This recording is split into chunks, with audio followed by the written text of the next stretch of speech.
Okay.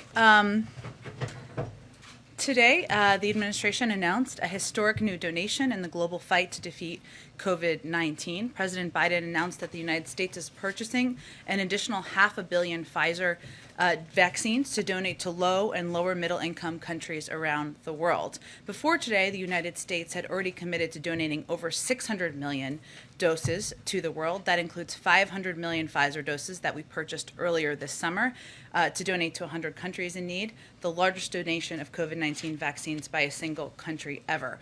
Overall, we have now shipped nearly 160 million of these doses to 100 countries around the world, from Peru to Pakistan, Sri Lanka to Sudan, El Salvador to Ethiopia.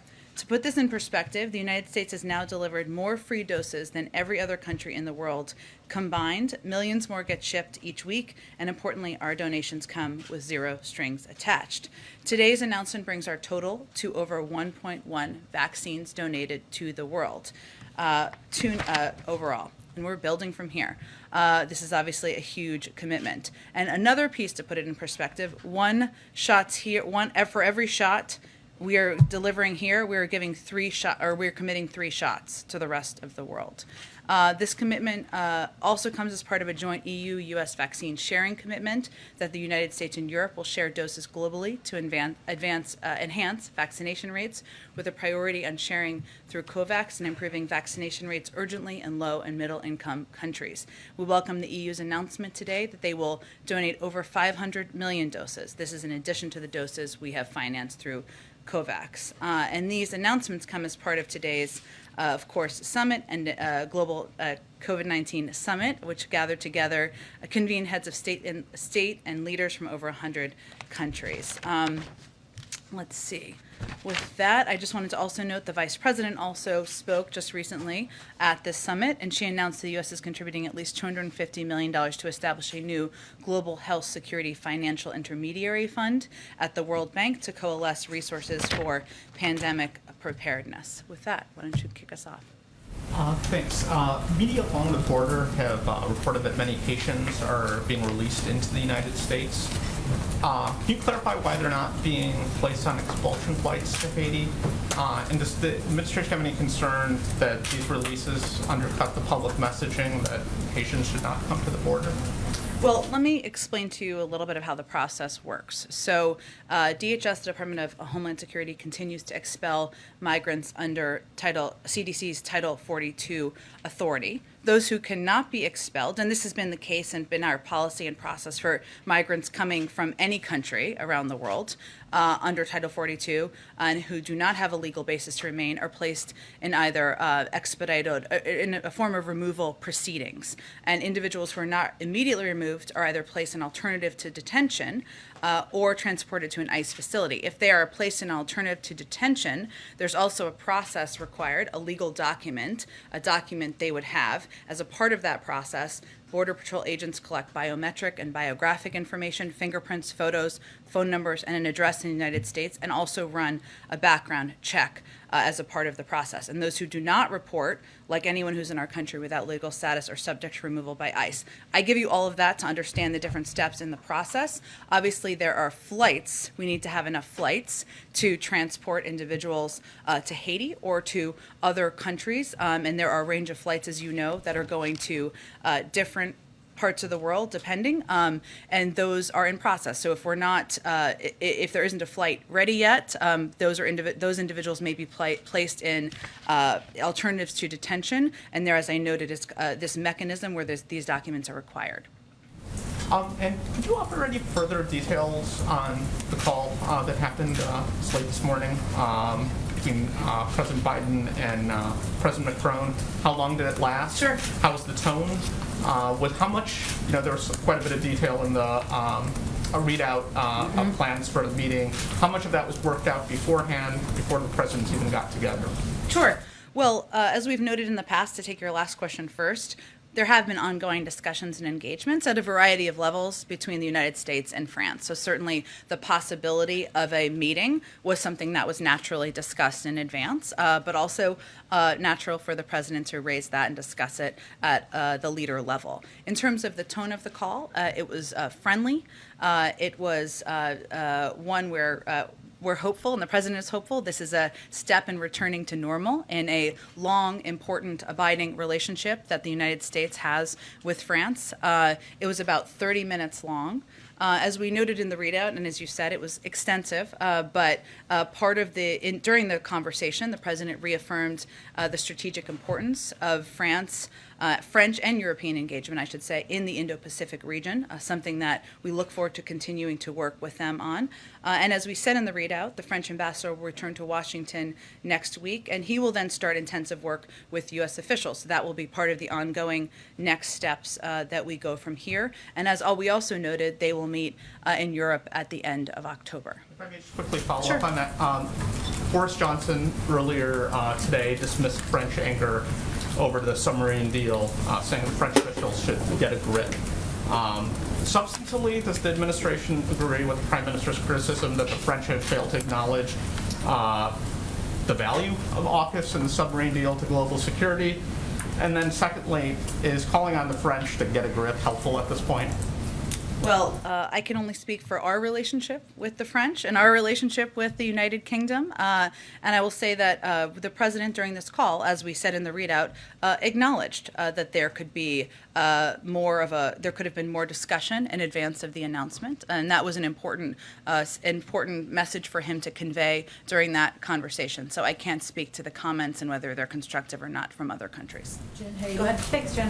Follow up on immigration. I have one on the schedule today. So Secretary Mayorkas has now been asked twice on the Hill, and he's not been able to provide an answer to this. So I want to ask you, do you have the numbers? How many Haitians have been deported? How many have been processed? And how many have been allowed to stay in the United States? I certainly understand why you're asking, and understand why people have been asking Secretary Mayorkas. Those are numbers that are the Department of Homeland Security would have the most up-to-date numbers. But why is it so hard to keep track of a simple number like that? Why can't you give it? Why can't he give it? It's been 2 days now he's been asked that. I'm certain they will provide it. It's an absolutely fair question to ask, and I'm certain he just wanted to have the most up-to-date numbers to provide. On the campaign trail, then candidate, now President Biden said, we're going to restore our moral standing in the world and our historic role as a safe haven for refugees and asylum seekers. How does what's happening on the border right now with Haitian refugees square with that? Well, which aspect of what's happening at the border? What's happening with the Haitians?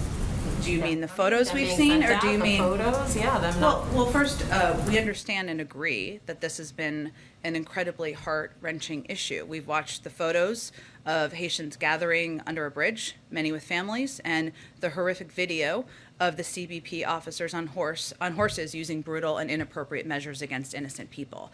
I think it's important to address that and separately address what our immigration policies are, and understand that people are combining them, but that's why I asked that question. I would also reiterate that there is an investigation that will be completed by next week, which the Secretary confirmed, that will determine the next steps on both policy and personnel. All important questions people are asking, and in the interim, those individuals were placed on administrative leave and will not be interacting with any migrants. So as it relates to those photos and that horrific video, we're not going to stand for that kind of inhumane treatment, and obviously we want this investigation to be completed rapidly. I will say on the broader question you were asking, the president remains committed to putting in place a humane and orderly immigration system that includes an established and efficient process for applying for asylum, that includes a range of programs for individuals to apply to stay in the United States. That requires Congress acting, and it requires also health conditions improving as we are in the middle of a pandemic. And we are continuing to expel people coming from a range of countries as we are continuing to apply Title 42, because there is a global pandemic that is ongoing. So I would think it's important to note that our policies, our border restrictions, are being applied not just to Haitians, but to people who are coming irregularly to migrate to the country from anywhere. More than 90,000 people were expelled in August. That was even before what we've seen in the troubling photos under the bridge. We are applying immigration laws. We are applying what are border requirements, and we are applying Title 42, which again is a health application given we're in a global pandemic. And just quickly on the schedule today, with all the Democrats that are here, would you describe where we at on the president's economic plan as a make or break moment? I would never describe it that way, but I would say, look, this is an important moment where we're in a pivotal period of our negotiations and discussions, and we always knew and have always known that as we get close to points where there are votes called or where there are key moments that Congress has on the calendar, that there needs to be deeper engagement by the president. That's what you're seeing happen today, as you've seen in our announcement of his schedule. He's meeting not just with leadership, he's also meeting with members of a range of caucuses across a broad spectrum of beliefs in the Democratic Party. And he sees his role as uniting and as working to bring together people over common agreement on a path forward. And that's his objective. So yes, these meetings are important. He's looking forward to hearing from people and looking forward to playing a role in bringing people together over achieving our shared goal of lowering costs for people and making the tax system more fair. Go ahead, April, and then I'll go. Jen, just bear with me because there are a lot of moving parts on this issue. Members of the Congressional Black Caucus were here today meeting with the National Security Team, Cedric Richmond and Susan Rice. Yep. Can you give us an update, because they were talking about Haiti, the immigration issue at the border. Could you give us an update on that and what is expected for tomorrow's meeting with civil rights leaders, be it teleconference or what have you, with White House officials? Just what do you mean by an update exactly? An update on what happened in the meeting? What happened in the meeting, what was given to them, what did they ask for? Because black leaders are making big asks of this crisis moment. Tell me more about what you think they're asking for. Okay, what they're asking for, the asylum process, what does that look like? Reverend Al Sharpton is going to the border tomorrow to see what that looks like, if people are actually being able to get asylum who's here. Also, you talked about the condemnation of what the patrol agents were doing with the reins or whip, whatever, with the intent to lash, to hurt people, to keep them away from the border. They want to know, is that practice going to still be in place? Horses and the lashing, those kind of issues. So I just wanted to have clarity on exactly what you were asking about, April. That's it. On the second piece, there is an investigation that is ongoing that the Secretary of Homeland Security has made clear he wants to happen quickly, and he wants the outcome to be done by next week. Once that process is concluded, that will help be a determinant in any policy decisions and personnel decisions, both. All important questions. I'm sure that was what was conveyed as well. On the first part, I think in the answer I gave just a few minutes ago here, I think what we are conveying to anyone who are our partners, whether they are civil rights leaders, members of the CBC, and others who have important questions here, is how outraged we also are by these photos and this video, our commitment to this investigation, but also how our immigration processing system works. And in response to Amar's question before, what I tried to lay out is what happens, right? No matter where you are coming from, if you are irregularly migrating, we are still applying Title 42 because we are in the middle of a public health crisis. This is what is conveyed to anyone who has questions. Those individuals who are eligible to stay in the United States through a range of our programs, that they would be allowed to stay in the United States through a range of our programs. If they are, there are some who are placed into removal processes where they also can make the case, whether it's fear of returning back to countries, etc. They will go through the process as well. So I'm sure what they are doing is explaining exactly what our immigration processes are and reiterating as well our outrage at the photos and the video. But bear with me because this is moving pieces. But with asylum, there are people, advocates, immigration advocates, especially for advocating for the Haitian migrants right now. They're saying that this administration is breaking UN policies and its own policies by moving people out before allowing them to ask for asylum. Is that the case? First of all, April, what we are doing, one, Haiti has temporary protected status for people who arrived here before July 29th. That is not a status that most other people who are irregularly migrating from other countries have. as individuals, as we go through this process, as I outlined just a few minutes ago, individuals who cannot be expelled under Title 42, a range of reasons why they may not be able to be. Those individuals are placed into removal proceedings. That is where the process would take place, where they would apply for a variety of programs. While they're in that process, they are required to also provide biometric and biographic information and data. So that's how the process works. What is important for people to know and understand is that this is how our immigration and border requirements apply to everyone, whether they're coming from Haiti or any country in South or Central America. You have Africans as well, that you said there are people from other places, but you have Africans, Cameroonians, Ugandans, and Senegalese who are coming to that border as well. What happens with them is they are looking for asylum? Do you lump them into the same category with the Haitians that are at the border, be it Del Rio or wherever along I the think border? the point I'm making, April, and then we just have to move on to get to more people, is that anyone who's coming from anywhere, if there's temporary protected status for their country, as there are for Haitians who arrived before July, that they can apply through that program. If they're coming from other countries where we don't have that status, then they are expelled according to Title 42. If they are not, if they can't be expelled according to Title 42, they're placed in expedited removal or in alternatives to detention, no matter what country they're coming from. Go ahead, Jeff. Thank you. Going back to the phone call this morning briefly with the French president, did President Biden apologize to Emmanuel Macron? He acknowledged that there could have been greater consultation. And the call, again, as I stated earlier, was a friendly call, and there was agreement that we wanted to move forward in our relationship. The French translation said that open consultation, quote, would have made it possible to avoid this situation. The English translation said the situation would have benefited from open consultation. So similar, but not entirely the same. So did the president apologize to his French friend? He acknowledged there could have been greater consultation, but again, this call was really focused on the path forward and returning back to normal and the important work we have to do with the French ahead. Was the president using this as a learning point, perhaps? Who does he believe, or should he have been more aware of the potential fallout from this? Has he had conversations with any staff members, like the Secretary of State or the National Security Advisor, about exactly how this breakdown happened?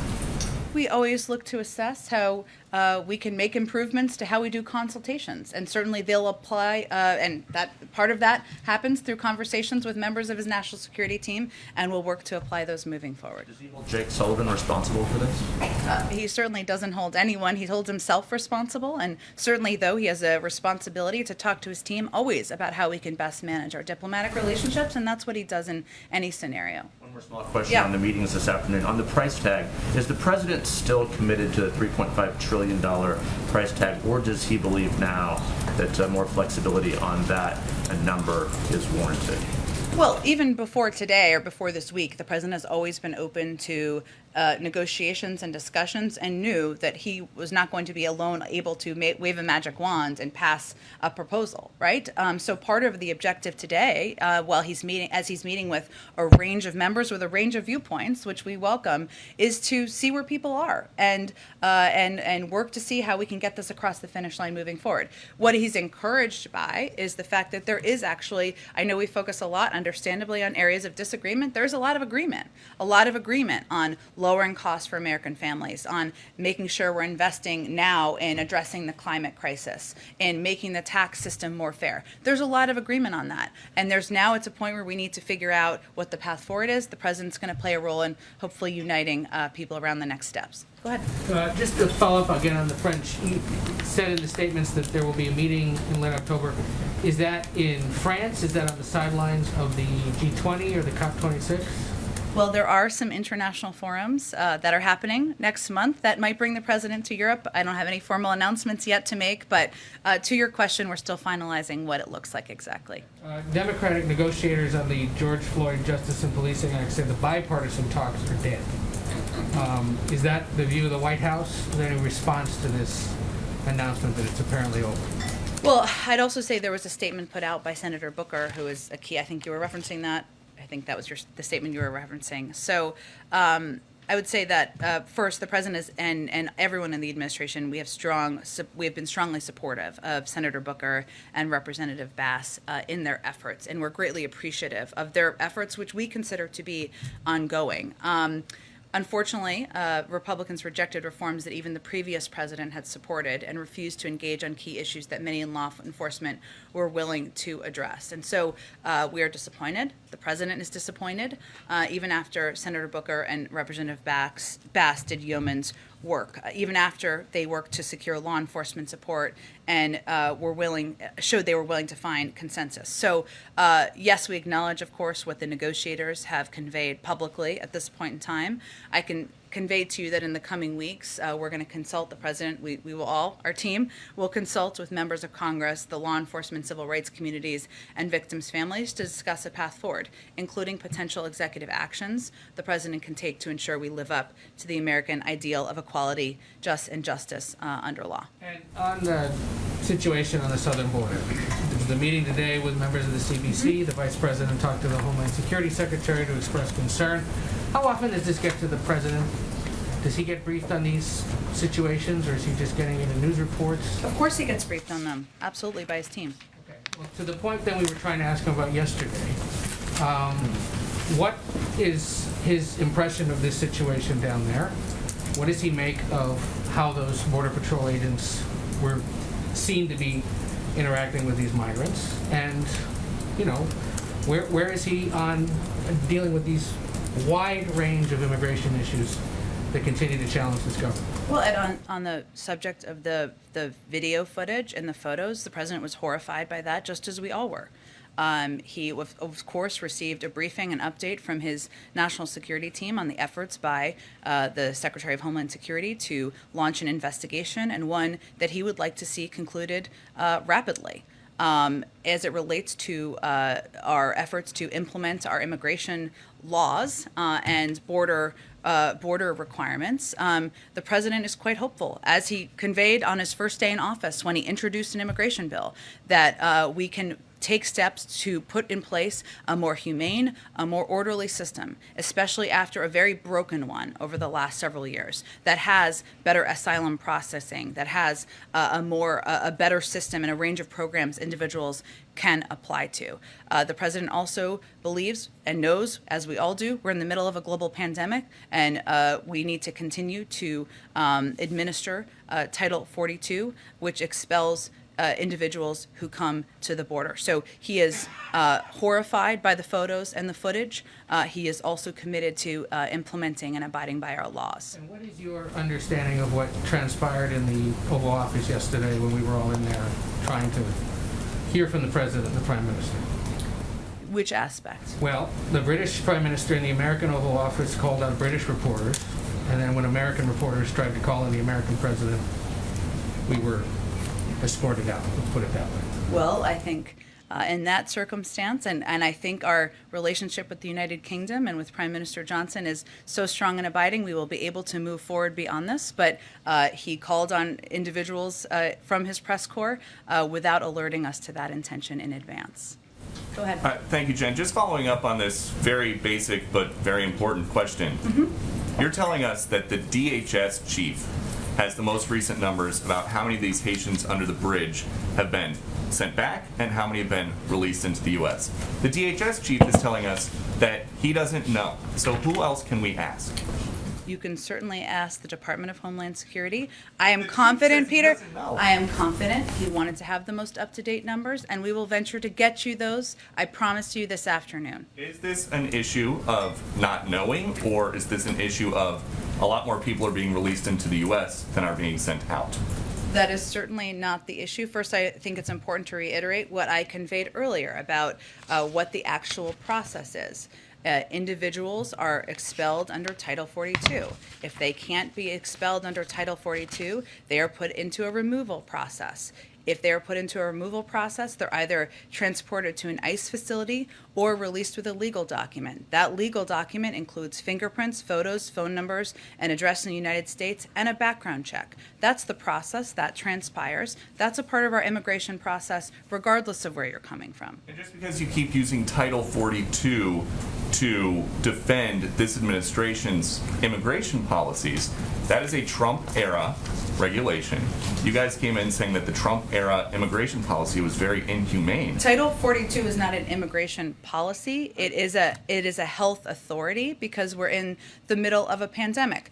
The Trump administration approach to immigration was inhumane and was immoral. That's why we need to put a new policy in place, and we need Congress to pass that policy. Unified control, democratic control of Congress. Many months in office, you have not even tried. That's not actually true. There's been a Peter, just factual here. There's been a bill proposed first day in office. Currently, it was proposed as a part of steps were proposed as part of the reconciliation process. Right, the parliamentarian rejected that proposal. They're going back and proposing new options. President supports that. He would like to see immigration reform passed into law, more humane processes. Just one more. Has President Biden ever been to the southern border?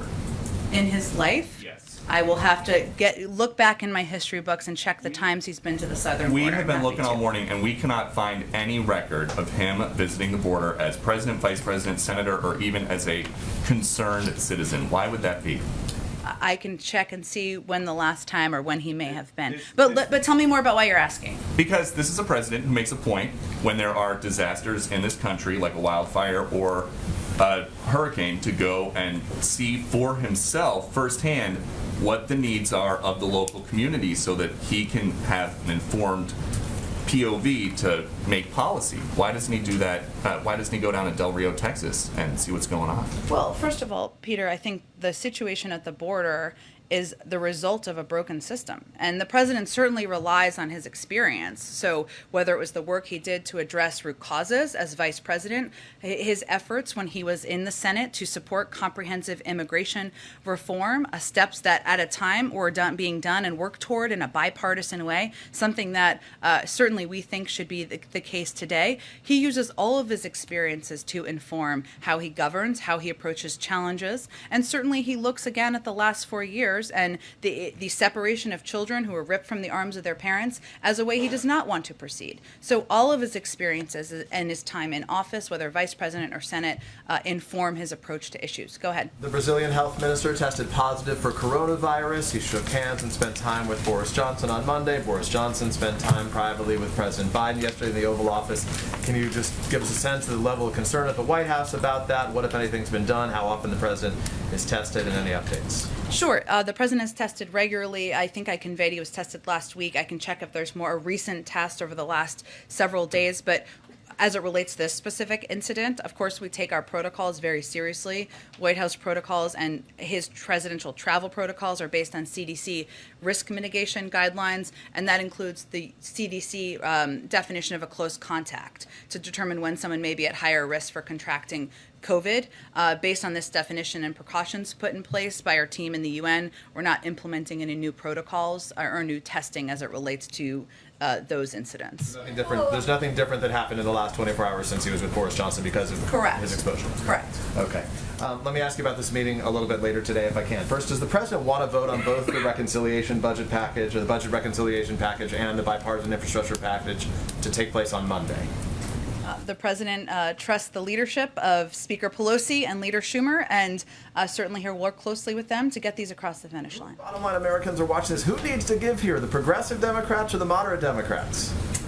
Sometimes there's need for compromise from every end, but he'll know more after these discussions today in the coming days. So let me ask this then, if I can, Jen. So the president, he campaigned, and in his first months in office, he campaigned on this message of unity and competence, that he could make Washington work, that he would rebuild, revitalize these alliances. Now Americans are seeing headlines about Democrats divided about what they're going to do on this agenda. France is furious at the U.S. There's frustration among allies about Afghanistan.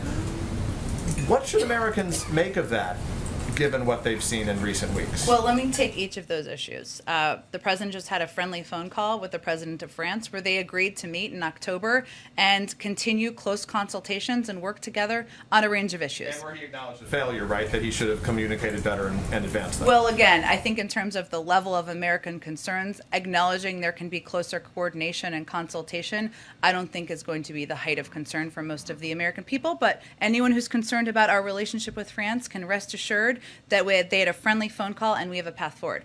On the second, which is why I asked. on the second piece, I would say this is a messy sausage-making process. The president today, what Americans should be encouraged by is the president is bringing people of a range of viewpoints on big, important packages that are going to make their lives better here to the White House to have a discussion about it. He's rolling up his sleeves. He's welcoming them to the Oval Office. He'll have some COVID-safe snacks, whatever may happen. People should be encouraged by that. And that's the kind of president he is. He's going to be deeply engaged with getting bills and legislation across the finish line to make their lives better. I guess then just to punctuate that, why do you think in the most recent poll from Gallup that 43% of Americans now approve of his handling of the job, which had been well above 50% only a matter of weeks ago?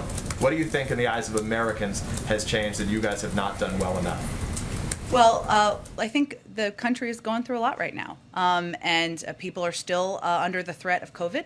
That is concerning to a lot of people. We see that in polls as well. Even as they approve of the president's handling of COVID, that's still something impacting people's lives. There's a great deal of anxiety about that. We understand that.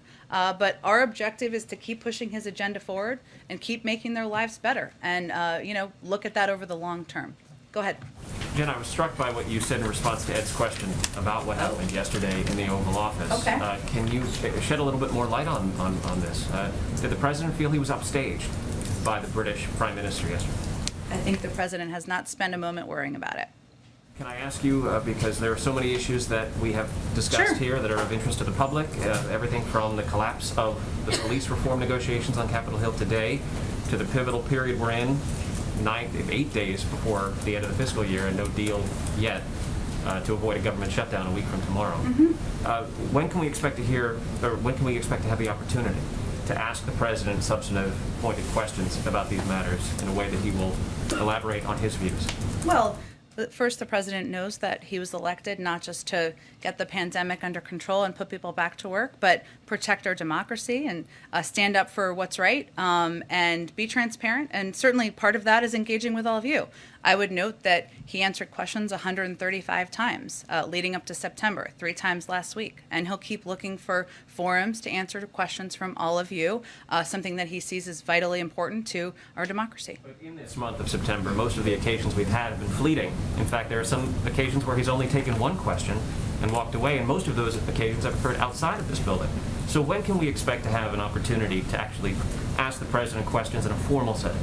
Again, Steve, I'm not trying to diminish or ask for a formal press conference, which certainly I'm sure we will have another one. But I will convey to you that as it relates to providing information to the public, elevating the importance of the freedom of press to our democracy, that I don't know that the format, whether it is multiple shorter Q&As or a longer formal press conference, is at the top of the list of the American public's concern. We intend to raise the matters of concern to the public at those press conferences. As you have during 140 times you've asked the president questions. Go ahead. Thanks, Jen. A couple to follow on Macron first. The French had called for the cancellation of the EU-U.S. Trade and Tech Summit in Pittsburgh next week. After the phone call today, do you expect that to go forward? We're still, our officials who are planning to attend are still planning to attend. With no sense of if the Europeans are. We're continuing to plan for an inaugural meeting of the group in Pittsburgh as a follow-on to the commitment made several months ago. The readout said that the U.S. was committed to reinforcing support for French counterterrorism operations. I'm wondering if that is sort of a broad, we're allies and partners, or if that was, we should read between the lines that that is some new commitment that we've given to the French in terms of like tangible support.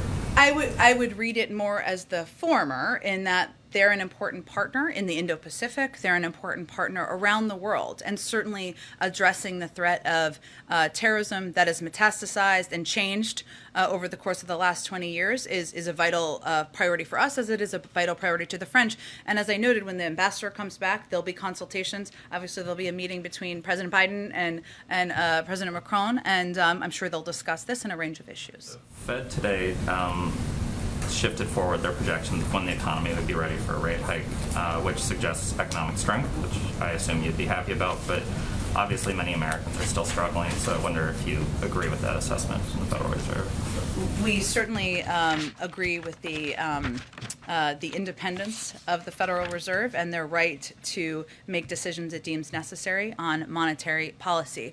I would note that even just yesterday, the OECD projected 6% GDP growth, certainly a positive sign, which is nearly double what was projected in December. And the OECD also increased its projection for U.S. GDP growth in 2022. So we've seen a number of positive signs as it relates to economic growth. That doesn't mean that every issue, to your point, every American is having as it relates to inequality or access is solved. It's not. But our focus and our policies is to address those over the long term. On the congressional meetings today, sort of the format of them, you seem to have leaders coming in, then moderates, then progressives. Why isn't everybody in the same room? I mean, I think we've heard from all three of these people where they are, and it seems like you're kind of inviting an echo chamber rather than a chance for people to hash it out with the president sort of playing Look, I think the president wants to hear from everybody on what they're most excited about, what concerns they may have, and he wants to play a role in hopefully unifying members of the party around the path forward. And he felt this was the most constructive format at this point. I will tell you, this is probably not going to be his last engagement with a single member of Congress in these important days forward. Go ahead. Thanks, Jen. I wanted to ask, just building on something here. Did President Biden offer French President Macron any commitments to make feelings feel a little better? And in addition, did Macron ask for anything? Well, I can't. I'll point you to the French to speak to President Macron. I would say that the conversation was really about the path forward. And as I noted, the president acknowledged that greater consultation would have been helpful in this case, but it was about how to work together as we look ahead. It was not about offering a specific proposal or policy item. Can I ask you about immigration? Now that the parliamentarian has ruled against including immigration in reconciliation, and I recognize that Democrats are going to push for other avenues within reconciliation. Yep.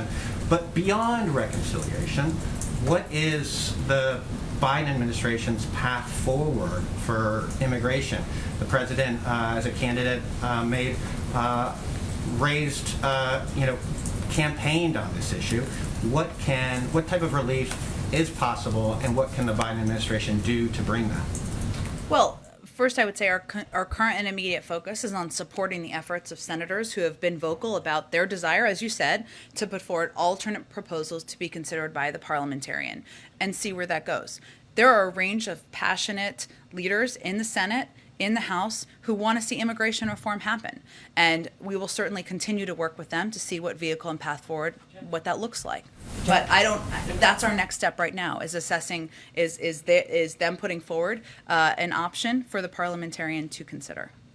Go ahead. John, back on the French call for a moment. Did the president seek or receive any clarity from President Macron on why the French decided to recall the ambassador, take that step which had never been taken before? And does the president himself think that that step was commensurate with the offense? I think, Anne, as I've conveyed a little bit, the focus was really on the relationship moving forward. And as we noted in the readout, the French ambassador is returning later on this week, and the 30-minute call was really more about how we can work together in a substantive way on shared areas of interest. So he's not worried that the Ambassador Etienne would be yanked again if the next thing doesn't go right? I think he's committed to working together to ensure there is consultation moving forward, close consultation, as is evidenced by their plans for a meeting in October. On the coronavirus summit this morning, the president said rightly that the U.S. is a leader in vaccine donation, but as you well know, there is criticism of the U.S. for the prospect of booster shots, a third shot in many cases for Americans before most in Africa have had one.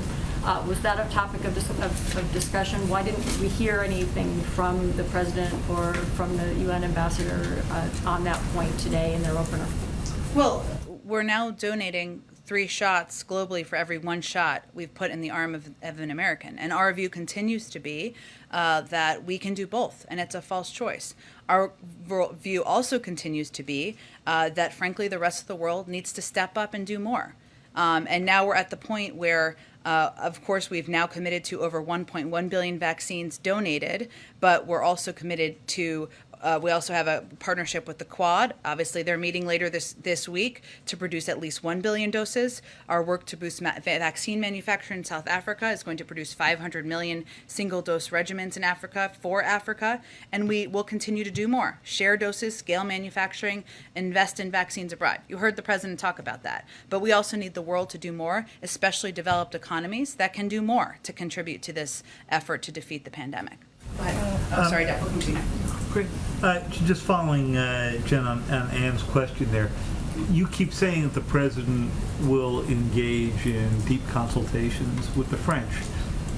You could have said that in 1949 when the French first joined NATO. So I'm trying to understand here what is different now after this than it was before. Is the president's vision here that you'd simply go back to the way things were, where clearly that consultation process failed?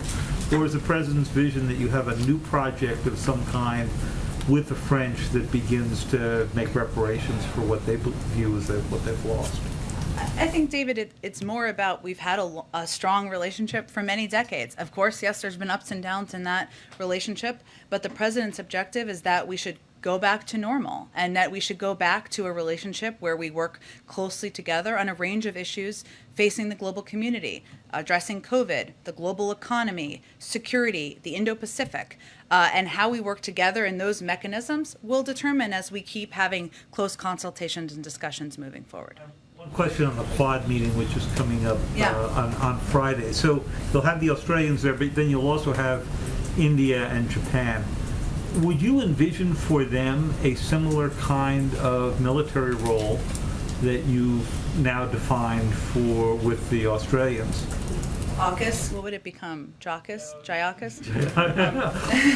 Awkward AUKUS? I don't know, something like that. Yeah. Look, I think, David, that the announcement of AUKUS last week was not meant to be an indication, and I think this is a message the president also sent to to Macron, that there's no one else who will be involved in security in the Indo-Pacific. Of course, it's a topic of discussion, an important topic in conversations with the French, with a range of countries who have a direct interest in the region.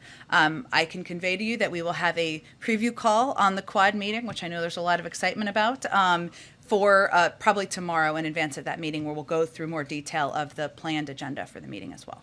Go ahead, Justin. Jen, China's Evergrande agreed to settle interest payments on a domestic bond today. I know this is very wonky, but it's impacted. We love wonky in here. The market. Everyone's a nerd in here in some way. Is the White House satisfied with that solution, and do you have more concerns about contagion from that particular company? Well, as I said the other day, and I'm happy to talk to the Treasury team to see if there's anything more we can offer. Obviously, the majority of their business is in China or has been in China, and we, of course, closely monitor the markets and the impact on the global markets, which is something certainly the Treasury Department does. So that's where we look and assess in terms of how it relates to the United States.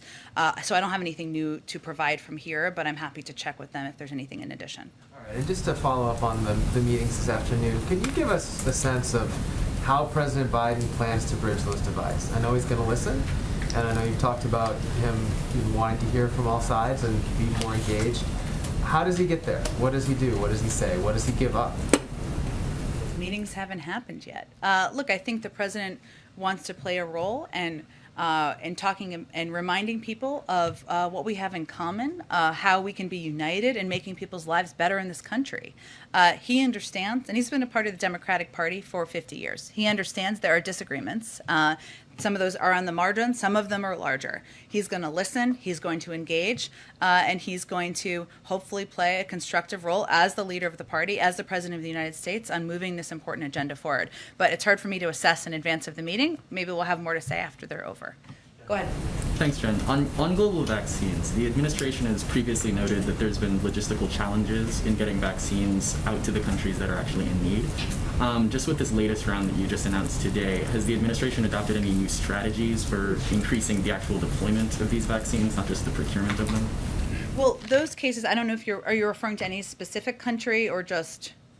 In general, you all have noted that it is difficult. You're right. in many cases It to has get been. these What is a good sign, I should say, is that because we've now donated vaccines to a range of countries around the world, we've been able to work through some of those regulatory, legal, logistical hurdles that have been challenges in some places.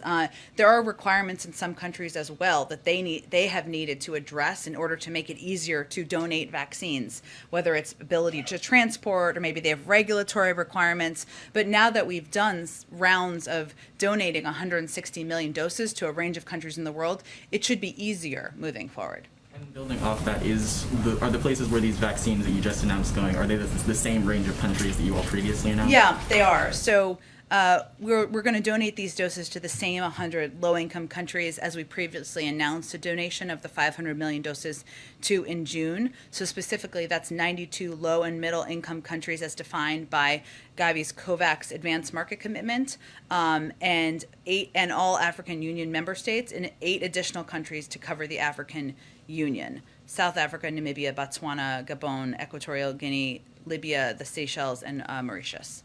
Quickly, just on police reform, you mentioned earlier that this is not going to be the end of the administration's efforts, but are we looking at an end of bipartisan efforts in this way? When Biden goes back on the Hill to talk with Democratic leadership and potentially taking executive action of his own, are we going to see another round of attempting to work with Republicans on this issue, or is this officially a place where Democrats just think they have to go it alone? Well, we're never going to close the door to bipartisanship. Obviously, they just made this announcement today. And we'll see through consultations what the best steps are moving forward. And again, as I noted earlier, that includes leaving the door open to executive actions. Go ahead. Thanks, Jen. What's the level of concern right now at the White House about the possibility of a government shutdown next week?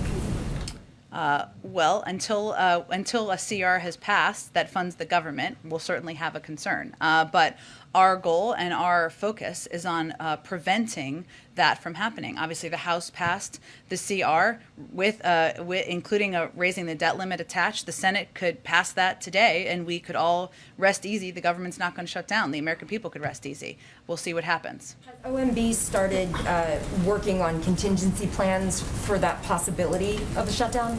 They're always working on contingency plans, but our focus is on preventing it from happening. Go ahead. Jen, I spoke with several organizations that have been helping Haitian migrants, and they're saying that even though you have been saying that the U.S. is going to continue with the immigration policies that we have, that it's not a fair process, and for a country that talks about racial justice in this country, that the policies aren't applied accurately. And so I asked them what are some things that they were talking about, specifically on the metering. Is the administration going to put less, sometimes, concentration on guns, ammunition, and border patrols, and also put people in place that can help push the process along? Some of them say that their numbers, they get their numbers and they're bypassed, or that they're just skipped over or not chosen at all. That was one of the issues that they had. That's the first question that I had. Sure. Well, first I would say, one, as a part of our effort, we have surged resources, and we will continue to surge resources to help address the latter part of your question. On the first part, the reason I went through what I did before about how our process works is to convey that this is how our application of our immigration laws, border requirements work, no matter where you're coming from. And we expelled more than 90,000 people in August. That was prior to the gathering of Haitians under the bridge and all of the photos and the visuals that are so heartbreaking. And as it relates to policies, also very good question. As we go through this investigation to these border patrol officials who obviously were in this horrific video, that will impact. It could impact policies. It could impact certainly personnel. We'll let that process expeditiously conclude, and then I'll defer to the Department of Homeland Security on what that impact will be. A question on police reform. Derek Johnson, NAACP president, said in reference to politicians that have really not helped in this effort, he said that they've chosen to stand with those who have lynched the very people they are meant to protect and serve, and it's disheartening that there's a lack of courage and bravery to bring about true reform. mean, I know you've been asked questions over and over about police reform and how realistic we're actually going to see this. But is there any fear that the very people that the president has brought into these meetings over and over on police reform, many of them are now not having faith in what can really happen? I'm not sure I totally understand your question. The president has had meetings with Derek Johnson. He's had meetings with National Urban League, even Reverend Al Sharpton, and we're seeing quotes by them now saying how they don't even believe that this administration or Critical those of who the are working- president on police reform? Absolutely. Well, I just was trying to understand your question. I would say in Senator Booker's statement and the statements and comments of the negotiators, they've been clear about the support of this administration. As these negotiators were attempting to come to an agreement that had to meet the high bar that they had, they asked us to leave them space for those negotiations to take place. And that's exactly what we did. And we supported them behind the scenes in any way that they asked for. We also agree that it's unfortunate and disappointing that Republicans rejected reforms that even the president had supported and refused to engage on key issues that many in law enforcement were willing to address. We agree. That's incredibly disappointing. And these reforms are long overdue. And that certainly is the president's point of view. Go ahead, Francesca. And I think I got to wrap it up here in a minute. Thank you, Jen. Too, on the travel restrictions. Sure. Are there any circumstances in which that early November vaccine mandate that the White House announced this week, that would slip a couple weeks, maybe into December or potentially into early next year? On what basis? Well, that's what I'm asking. Is the White House committed to the early November deadline? Because early November is a big... We were in control of when we announced it would be implemented, right? And we announced early November. And so you are committed to early November specifically? We announced it would be implemented in early November. That's what we were planning on. And then as far as unvaccinated foreign nationals go, is there any procedure that the White House might be considering for those people to be able to enter the country still, given that that many of those countries, those people may not have access to vaccines? Well, there are going to be certain cases where people may not have access, and we will deal with those accordingly, and we will have some exceptions that will be considered on a case-by-case basis. Thank you, everyone. We'll do this again tomorrow. Thanks, everyone.